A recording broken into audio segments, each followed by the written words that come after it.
Hello everyone. आज हम class 10th का क्या पढ़ाने वाले हैं, जैव प्रकरण पढ़ाने वाले हैं। ठीक है, वो जैव प्रकरण किसका है आपका? तो क्लास 10th बायोलॉजी का। किसका है? बायोलॉजी। Biology chapter 1। चैप्टर 1 किस क्लास का है? Class 10th।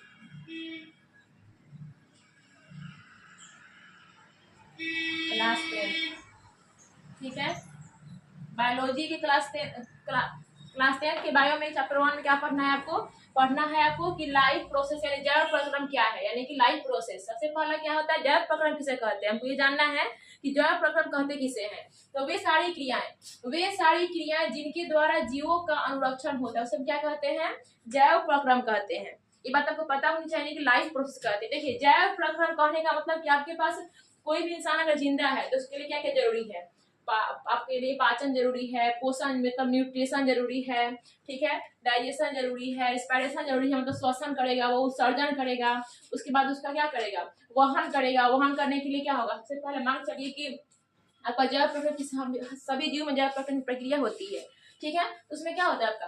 भोज्य पदार्थ प्राप्त करने की प्रक्रिया। सबसे पहला इसमें अगर बात कहा जाए कि भोज्य पदार्थ प्राप्त करने की प्रक्रिया क्या कहलाती है, तो क्या कहलाती है? ये भोज्य पदार्थ प्राप्त करने की प्रक्रिया कहलाती है पोषण। क्या कहलाती है आपका? पोषण।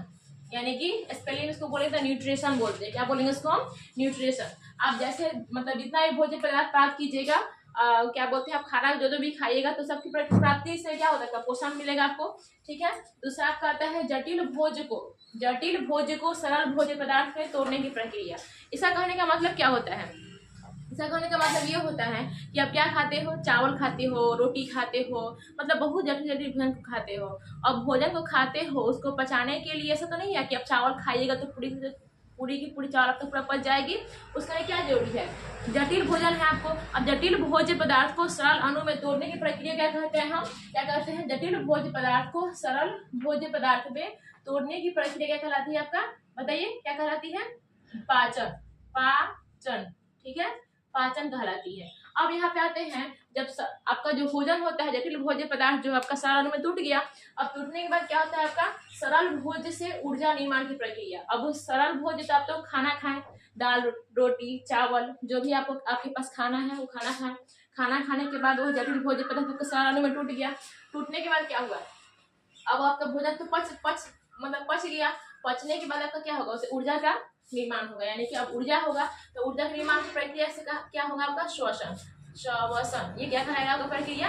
श्वसन। ठीक है, अगला आएगा ऑक्सीजन एवं अन्य पदार्थ का परिवहन की प्रक्रिया। अब श्वसन तो होगा, लेकिन जो ऊर्जा बनाएगा ना आपकी बॉडी में, जो ग्लूकोज के रूप में ऊर्जा का निर्माण होगा, वो कहे कि हम ऐसे नहीं जाएंगे किसी के कोई भी बॉडी के अंग में हमको जहाँ ऊर्जा की जरूरत है, बॉडी में जिस पार्ट में ऊर्जा की जरूरत है वहां पे हम ऐसे नहीं जाएंगे। उसके लिए क्या जरूरी है? वहन। क्या लिखेंगे हम?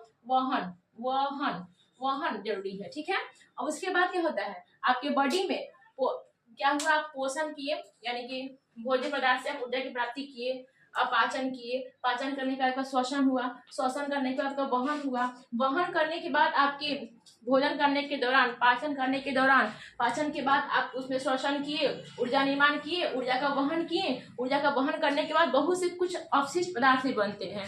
ठीक है, यानी कि हानिकारक पदार्थ को शरीर से बाहर करने की प्रक्रिया कहलाती है आपका उत्सर्जन। क्या कहलाती है इसको? उत्सर्जन बोलेंगे, उत्सर्जन। देखिए, अभी हमने सिर्फ बताया है इसको, जितना इसे आपका पोषण है, और फर्स्ट आपने पढ़ना है पोषण, सेकंड में भी पढ़ना है आपका पाचन। फर्स्ट और ये सेकंड जो होता है ना, आपको 1 लेसन में ही पढ़ रहा है, मतलब कि बायो के क्लास 10th के बायो के 1 लेसन में ही पढ़ना है। उसके बाद पढ़ना है आपको श्वसन, यानी कि उसमें फेफड़ा के बारे में पढ़ेंगे। उसके बाद पढ़ेंगे वहन में आपका कैसे के बारे में पढ़ेंगे? आपका हार्ट के बारे में पढ़ेंगे, दिल के बारे में। और उसके बाद क्या पढ़ेंगे हम? 5वां जो आपका हम लाइन लिखा है, ये किसमें पढ़ेंगे? आपका 5 चैप्टर में पढ़ेंगे हम। ठीक है, उत्सर्जन, जिसमें आपका ब्रीक के बारे में हम अच्छी तरह से डीपली जानकारी प्राप्त करेंगे। अभी हमने सिर्फ बताया आपका कि जैव प्रकरण होता क्या है। ठीक है, चलिए आगे बढ़ते हैं। ठीक है, अभी हमने जो पढ़ा कि आपका जिसमें जीव अपना भोज्य पदार्थ से क्या प्राप्त करते हैं? पोषण को प्राप्त करते हैं। अब हम पोषण सबसे पहले किसके बारे में जानकारी प्राप्त करेंगे? पोषण के बारे में। पोषण क्या होता है आपका? न्यूट्रिशन होता है। देखिए, पोषण होता है 2 प्रकार से। पोषण कितने प्रकार से होता है आपकी बॉडी में, किसी भी इंसान में, जो भी जीवित प्राणी है, पोषण कितने प्रकार से होता है, 2 प्रकार से। पहला होता है स्वपोषण। स्वपोषण यानी कि ऑटोट्रॉपिक न्यूट्रिशन होता है। क्या इसको स्पेलिंग बोलेंगे हम इंग्लिश में, ऑटोट्रॉपिक न्यूट्रिशन होता है। और दूसरा क्या होता है आपका विषम पोषण यानी कि हेट्रोट्रॉपिक न्यूट्रिशन होता है। तो इसमें कोई आपको प्रॉब्लम नहीं होगी। पोषण कितने प्रकार के होते हैं, 2 प्रकार के। सबसे पहला होता है स्वपोषण और दूसरा होता है आपका विषम पोषण। स्वपोषण किसे कहते हैं, इसमें क्या होता है, इसमें जो जीव होते हैं, उसमें जो जीव आते हैं स्वपोषण में, इसमें जीव अपना जो भोजन होता है स्वयं संश्लेषित करते हैं, यानी किसी दूसरे जीव के उपस्थिति में भोजन को नहीं बनाते हैं। इसमें जीव जो भोजन बनाते हैं खुद से ही बनाते हैं, उसे हम क्या बोलते हैं, हम स्वपोषण कहते हैं। ठीक है। और देखिए विषम पोषण में क्या होता है, इसमें जो जीव होते हैं अपना भोजन इसमें जीव अपना भोजन स्वयं संश्लेषित नहीं करते हैं,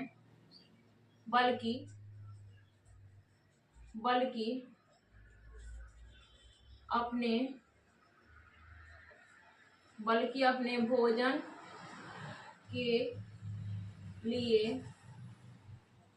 अन्य जीवों पर निर्भर रहते हैं, अन्य जीवों पर निर्भर रहते हैं। क्या कहलाते हैं आपका विषम पोषी यानी कि हेट्रोट्रॉपिक न्यूट्रिशन कहलाते हैं। इसमें कोई डाउट आपको नहीं हुआ कि स्वपोषण क्या होता है, विषम पोषण क्या होता है। अब देखिए स्वपोषण में क्या होता है, एक पूछा स्वपोषी क्या होता है, तो वैसा जीव जो अपना भोजन स्वयं बनाते हैं उसे हम बोलते हैं स्वपोषी।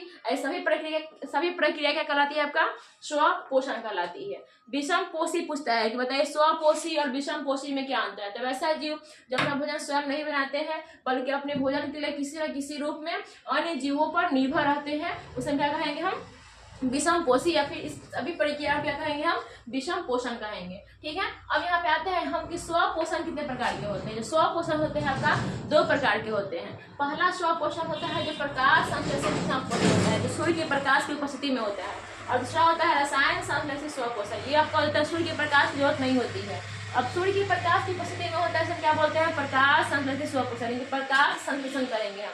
सबसे पहले जानेंगे कि प्रकाश संश्लेषण होता क्या है, यानी कि जो स्वपोषी पौधे होते हैं वो प्रकाश की उपस्थिति में अपना भोजन का निर्माण कैसे करते हैं, कैसे उसे ऊर्जा के रूप में ऊर्जा प्राप्त करके अपना भोजन का अपना जो जीवन यापन जो भी होता है सब करते अच्छे से करते हैं। इसमें हम क्या आ जाएंगे, पेड़ पौधे आ जाएंगे। प्रकाश संश्लेषित स्वपोषण में क्या आएंगे, पेड़ पौधे जो भी आपके होते हैं वो क्या होते हैं स्वपोषी होते हैं, जो अपना भोजन क्या करते हैं स्वयं बनाते हैं। ठीक है। और दूसरा आता है आपका रसायन संश्लेषित स्वपोषण, ये भी होता है स्वपोषण ही, लेकिन इसमें क्या होता है आपका इसको प्रकाश की जरूरत नहीं पड़ती। ये जो अपना भोजन बनाते हैं अपना उनके लिए सूर्य की प्रकाश की जरूरत नहीं होती। वजह क्या होता है क्योंकि इसमें क्लोरोफिल वर्णक नहीं होता है। और दूसरा वजह ये होता है कि क्या होता है आपके, या जैसे कवक हो गया, जीवाणु हो गया, ये कौन सा पोषण करते हैं आपका रसायन संश्लेषित स्वपोषण करते हैं। चलिए हम एक एक करके जानते हैं कि प्रकाश संश्लेषित स्वपोषण क्या होता है।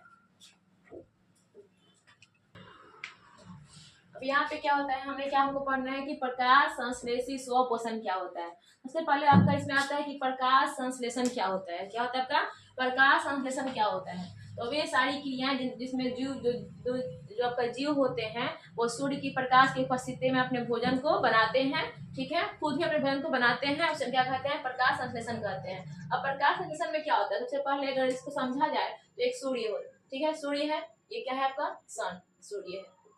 ठीक है। यहाँ पे हमने एक वृक्ष को बनाया, ये क्या है आपका वृक्ष। देखिए जो भी पेड़ पौधे होते हैं उसके पास खुद का क्या होता है, वो सभी कुछ तो जो प्रकाश संश्लेषण प्रक्रिया में जो पेड़ पौधे होते हैं सभी कुछ दूसरी जगह से प्राप्त करते हैं। जैसे आपका वातावरण से CO2 को ग्रहण कर लेंगे, आपके जमीन से यानी कि नीचे से क्या होगा आपकी जड़ के द्वारा आपका जाइलम के द्वारा क्या कर लेंगे आपका H2O यानी पानी को अवशोषित कर लेंगे, और सूर्य से क्या कर लेंगे सूर्य के प्रकाश को ले लेंगे। इसके पास खुद का अपना होता है सिर्फ क्लोरोफिल, क्या होता है क्लोरोफिल होता है, खुद का क्या होता है इसका अपना पेड़ पौधे के पास अपना खुद का सिर्फ एक ही चीज होता है, वो होता है आपका क्लोरोफिल। अब देखिए जो क्लोरोफिल है ना, ये सूर्य का क्लोरोफिल पर आपका सूर्य का प्रकाश पड़ेगा, ठीक है। जब क्लोरोफिल पर सूर्य का प्रकाश पड़ेगा तो क्या होगा, सूर्य का प्रकाश अब जब क्लोरोफिल पर पड़ा तो क्या हुआ आपका, यही आपका जो क्लोरोफिल होगा CO2 लेगा और H2O लेगा और इसके निर्माण से क्या बनाएगा, आपका ग्लूकोज बनाएगा और उसके बाद जो उत्पाद उसको मुक्त करना होगा वो मुक्त करेगा, ठीक है। तो ये आपका सूर्य हुआ, इसको हम लिख देते हैं क्या है आपका सूर्य। इसे क्या लिया, ये आपका प्रकाश लिया।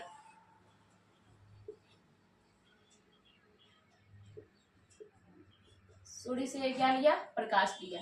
अब पूछता है क्वेश्चन ये कि पेड़ पौधे जो होते हैं 100% प्रक्रिया होते हैं, 100% प्रक्रिया तो पेड़ पौधे में होती है, लेकिन खुद का इसमें क्या होता है, अपना क्लोरोफिल होता है। जो क्लोरोफिल होता है कहाँ पाई जाती है, पत्तियों में, पत्तियों के रंध्रों में क्या पाई जाती है, आपका क्लोरोफिल पाई जाती है। अब देखिए ये जो आपका प्रक्रिया होती है, पूरी प्रक्रिया कैसे होती है, जैसे एक समीकरण होता है, आपका समीकरण होता है 6 क्या होता है CO2 प्लस, देखिए ये आपका CO2 लिया प्लस क्या लिया, आपका H2O लिया।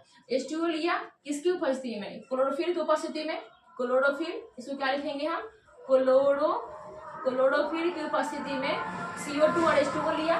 और उसके बाद किसका प्रक्रिया, सूर्य का प्रकाश लिया। यहाँ पे क्या लिया, आपका सूर्य की प्रकाश के फॉर्म में क्या लिया, उसे प्रकाश लिया, सूर्य का प्रकाश लिया।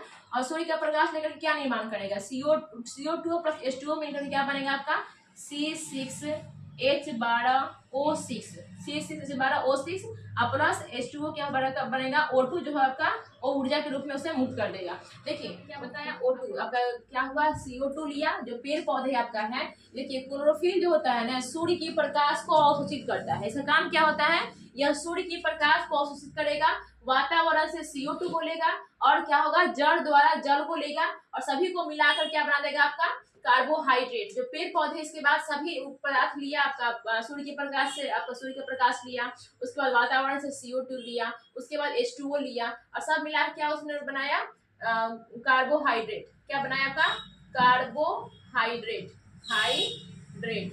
क्या बनाया, कार्बोहाइड्रेट। किस फॉर्म में बनाया, आपका ग्लूकोज के फॉर्म में,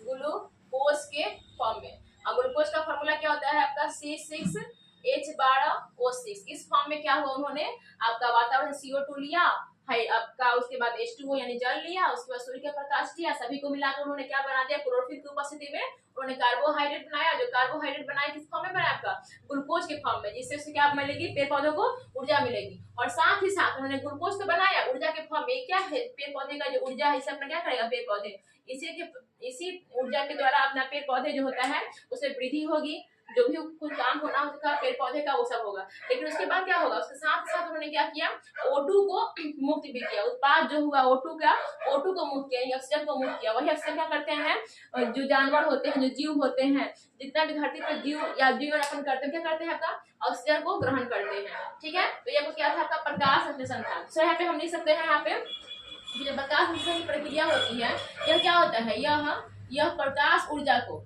क्या करती है, ये जो पेड़ पौधे होते हैं, जो क्लोरोफिल होता है, इसमें क्या होता है, इसमें प्रकाश ऊर्जा को किसने बदल दिया, ये प्रकाश का सूर्य का प्रकाश था, पेड़ पौधे लिया और किस में बदल दिया, आपका रासायनिक ऊर्जा में। प्रकाश ऊर्जा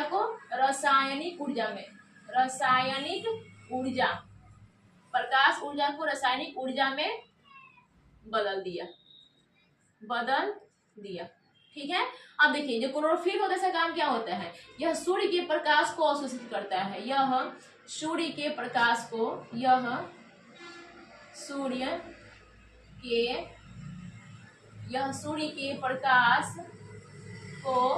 अवशोषित करता है। यह सूर्य के प्रकाश को अवशोषित करता है। सूर्य के प्रकाश क्या करता है, अवशोषित करता है, ठीक है। तो ये आपका पूरा प्रक्रिया क्या हुआ, आपका प्रकाश संश्लेषण 100 कोशीय हुआ, ठीक है। चलिए आगे बढ़ते हैं इसमें। अब यहाँ पे क्या हुआ, अब देखिए हमने जितना बातें आपको बताई वो सब बातें यहाँ पे हमने लिख लिया। जो बातें हमने प्रकाश संश्लेषण के लिए बताई वो सारी बातें क्या हमें बता रहे थे, प्रकाश संश्लेषण के बारे में बता रहे थे। मैंने प्रकाश संश्लेषण के बारे में आपको पूरी चीजें बता दी है। अब देखिए अब जो मैंने बताया है और चीजें क्या करेंगे, यहाँ पे हम नोट डाउन करेंगे, इसके बारे में थोड़ा बहुत कुछ जानेंगे। सबसे पहले मैंने बताया कि जो प्रकाश संश्लेषण की प्रक्रिया में जो पेड़ पौधों के पास खुद का क्या होता है, जो भी पेड़ पौधे होते हैं वो प्रकाश संश्लेषण की प्रक्रिया सूर्य के प्रकाश से करते हैं, ठीक है। लेकिन पेड़ पौधे के पास खुद का क्या होता है, खुद क्या होता है उसके पास होता है क्लोरोफिल। उसका काम क्या होता है क्लोरोफिल का, वह सूर्य की प्रकाश को सूर्य के प्रकाश क्या करते हैं, अपने अंदर अवशोषित करते हैं। जब वो सूर्य की प्रकाश को अवशोषित करेंगे उसका क्या करेंगे, वह जो प्रकाश अवशोषित किए सूर्य के प्रकाश को वह जल के पास भेज देंगे। इसी प्रकार क्या होगा, आपका जल के अणु का विखंडन होगा। देखिए मैंने यहाँ पे लिखा है, पहला काम क्या होगा सूर्य के प्रकाश में, आपका क्लोरोफिल द्वारा प्रकाश का अवशोषण होगा, ठीक है। दूसरा काम क्या होगा, जल के अणु का विखंडन होगा। यहाँ पे जल की जैसे ही सूर्य का प्रकाश है तो जल के अणु पड़ेंगे, जैसे क्या होगा, आपका विखंडन हो जाएगा। एक तरफ हाइड्रोजन हो जाएगा, एक तरफ क्या होगा, आपका विखंडन मतलब टूट जाएगा। जल के अणु पर क्या था, H2O में था, क्या होगा, हाइड्रोजन अलग हो जाएंगे, ऑक्सीजन अलग हो जाएंगे। आपको पढ़ाएंगे हम कब, जब केमिस्ट्री पढ़ाएंगे वहां पे बताएंगे, एक पॉइंट बताएंगे। यहाँ पे हमने एक पॉइंट लिखा है, देखिए कि जब किसी केमिकल में हाइड्रोजन जाकर के जुड़ता है तो हम क्या कहते हैं, हम अपचयन कहते हैं। लेकिन वहीं पे जब किसी केमिकल में ऑक्सीजन जाकर के जुड़ता है तो उसे क्या बोलेंगे, हम ऑक्सीकरण कहेंगे। क्या कहेंगे, ऑक्सीकरण। देखिए यहाँ पे जो हाइड्रोजन है ना, हाइड्रोजन ऑक्सीजन टूटा, अब टूटने के बाद क्या करेगा, हाइड्रोजन जाकर के CO2 से जुड़ जाएगा। हाइड्रोजन CO2 से जुड़ेगा तो उसके फलस्वरूप क्या बनाएगा, ग्लूकोज बनाएगा, C6H12O6। जिस क्रम में आपका जो हाइड्रोजन का जल के अणु का विखंडन होगा। अब विखंडन करने के बाद क्या होगा, विखंडन करने के बाद आपका CO2 का कार्बोहाइड्रेट में अपचयन होगा। आपका देखिए जैसे जो जल के अणु का विखंडन होगा, जल के अणु का विखंडन होगा, उसके बाद हमने बताया कि CO2 का कार्बोहाइड्रेट में अपचयन होगा। मैंने बताया ना कि जब किसी केमिकल में हाइड्रोजन जाकर जुड़ता है तो क्या होता है, उसका अपचयन होता है। देखिए यहाँ पे हमने क्या लिखा था, CO2 यहाँ पे CO2 था, तो CO2 का हाइड्रोजन के साथ जब जुटेगा, CO2 हाइड्रोजन के साथ जब जुटेगा तो क्या बनेगा, आपका उत्पाद के रूप में क्या बनेगा, आपका ये जो ऊर्जा है, ये क्या बना, आपका ऊर्जा जो बना ये किस फॉर्म में बना, ग्लूकोज के फॉर्म में जो ऊर्जा बना उसे क्या बोलेंगे आप, C6H12O6 होता है। वो क्या होता है आपका, उसके बाद उसके फलस्वरूप क्या मुक्त होगा, O2 जो होता है ऑक्सीजन मुक्त होगा। इस प्रकार हमने क्या देखा, प्रकाश संश्लेषण में हमने देखा कि क्या हुआ, आपका प्रकाश ऊर्जा रासायनिक ऊर्जा में परिवर्तित हुआ। हमने सूर्य से सिर्फ सूर्य का प्रकाश को लिया, फिर क्लोरोफिल वर्णक के द्वारा जो हमारा प्रकाश जो ऊर्जा था, सूर्य का प्रकाश था, वो क्या हुआ, आपका रासायनिक ऊर्जा में बदल गया। क्वेश्चन बहुत बड़े एग्जाम में पूछा है और पूछता भी है कि प्रकाश ऊर्जा को रासायनिक ऊर्जा में कैसे बदल देते हैं आप, यानी कि प्रकाश संश्लेषण का रासायनिक समीकरण लिखे थे। कैसे लिखेंगे हम, 6CO2 + 6H2O, यानी कि क्लोरोफिल की उपस्थिति में सूर्य का प्रकाश जो आएंगे क्या बनाएंगे, आपका C6H12O6 + 6O2 बनाएंगे, ठीक है। तो ये पूरा प्रक्रिया मैंने बता दिया आपको प्रकाश संश्लेषी स्वपोषण के बारे में, ठीक है। अब अगला वीडियो में आपको बताएंगे कि दूसरा क्या था, आपका रसायन संश्लेषी स्वपोषण के बारे में बताएंगे कि वो अपना पोषण कैसे करते हैं, क्या कैसे नहीं करते हैं, क्या होता है उसमें, क्या नहीं होता है, फिर डीपी जानकारी हम उसमें आपको बताएंगे। देखिए अगर आपको वीडियो अच्छी लगे बाबू, तो अगर आपको लगता है कि वीडियो हमारे बहुत काम के हैं तो आप वीडियो को देखिए, अच्छे से देखिए, वीडियो को पॉज करके देखिए, नोट्स बनाइए उसका, और वीडियो अच्छी लगे उसको लाइक सब्सक्राइब और शेयर जरूर कीजिए। Thank you.